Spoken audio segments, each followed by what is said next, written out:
Welcome to the presentation on MCQs, which is multiple choice questions. Multiple choice questions are gaining increased popularity in all higher education institutions globally. And why is the case? Reason being, it is cost effective and it's convenient to assess large number of students. Multiple choice items can be quite difficult because they are constructed in such a manner that all choices will seem plausible, reasonable, or probable. And therefore, we say that multiple choice questions is not an easy type of assessment. It requires critical thinking and analysis. Well-designed multiple choice tests are meant to test your critical thinking skills, reasoning skills, and analytical skills. Therefore, you would find that in a tertiary institution, most of the MCQs will rather ask you to select the best option rather than the correct or the right answer. Now, let us begin by exploring the multiple choice design. Okay? According to the passage, which of these makes the best pet? Goldfish, dog, snake, or hamster? As you can see here, all these options are plausible, which means that all of them could be the correct answer. But the question asks you to extract the answer from the passage.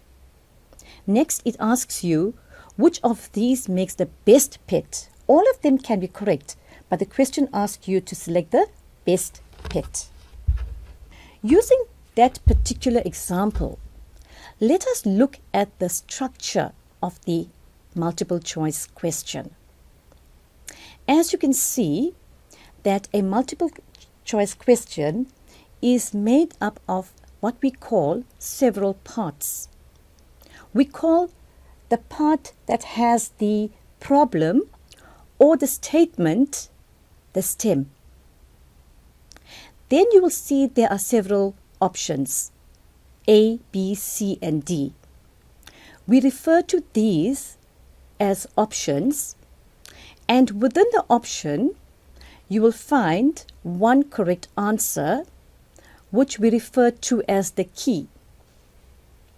And the incorrect answers is what we call the distractors.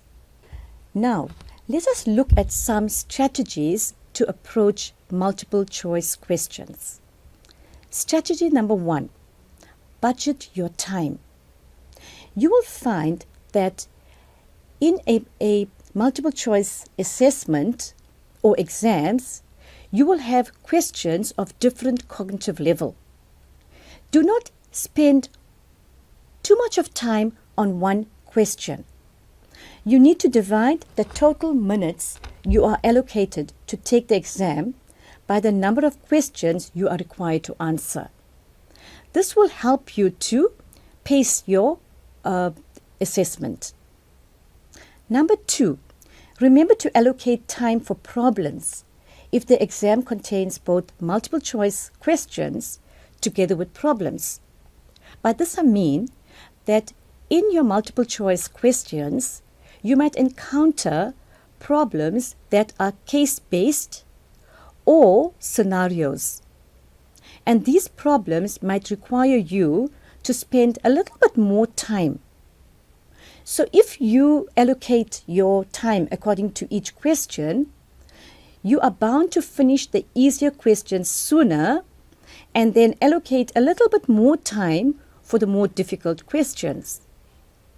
Monitor your time to ensure that you are not spending too much time on any one question.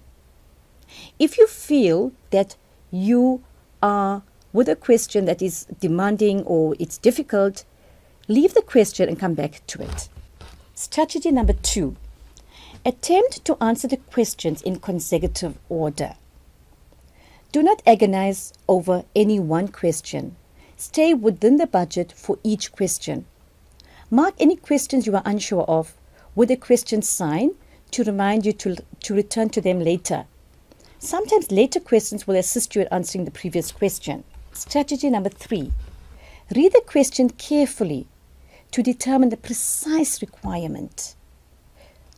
Focusing on what is required enables you to ignore the extra information and to proceed directly to determining the correct answer. Be especially careful to note when the question has an exception. Example words like, which of the following is not a current asset?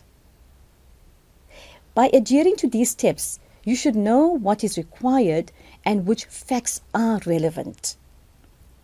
It might also help you to underline or to circle important or key words in your sentence, as this will remind you what you need to focus on. Strategy number 4. Answer the question in your mind. Read the entire question. Read a multiple choice question in its entirety before glancing over the answer option, and then underline or circle the keywords. So when you are reading the stem of your multiple choice question, you need to identify or you need to relate the topic or the theme or the theory that it is related to. Make a connection of the stem with your study material, your sections, or your topic. Students often think they know what a question is asking before reading it just by looking at a word that they are familiar with, and they jump straight to the most logical answer. This is a big mistake and can cost you dearly on multiple choice exams. Read each question thoroughly before reviewing the answer options. Strategy number 5. Read every answer option. Do not skip the step. You might think that you know your answer when you read the question, which is very good, but do not omit to read the options, because remember that all the options may be the correct option, or it may be the plausible answers. But in this particular question, we are asking you to look for the best possible answer. Most MCQs want you to find the most correct answers. There may be multiple correct answers. Even if answer A appears to be the correct choice, do not skip the remaining answers. Answer B, C, or D may be even better than the option A. Treat each answer choice as a true or false question as you analyze the options. Strategy number 6. Use the process of elimination. This increases your odds by eliminating answers you know are incorrect. So, after you read your stem, read the options, and the immediate options that are incorrect, delete them or eliminate them. Rather than looking at what is correct, look at what is incorrect first. If you narrow it down, you'll increase your guessing odds.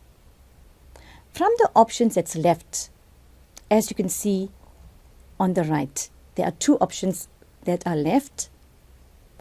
Now treat them as if they are true and false questions. If you still have more than 2 options remaining, try reading the question with each of those answers and then see which is the best option or which options could be eliminated. The final strategy is making an educated guess. Now, you'll only make an educated guess after you have attempted all the other strategies, right? And after you have eliminated your options. Making an educated guess, if it will count against your score, make an educated guess for any question you are unsure about.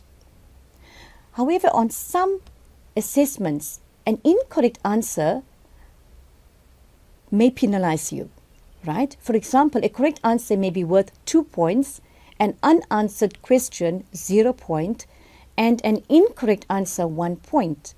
On these tests, you can still make an educated guess, but only when you are able to eliminate at least 1 or 2 incorrect answers. Finally, I want to wish you all the best in your examination and in your assessments, and I want to conclude with a quote. Life is like a multiple choice question. Sometimes the choices confuse you, not the question itself. Thank you.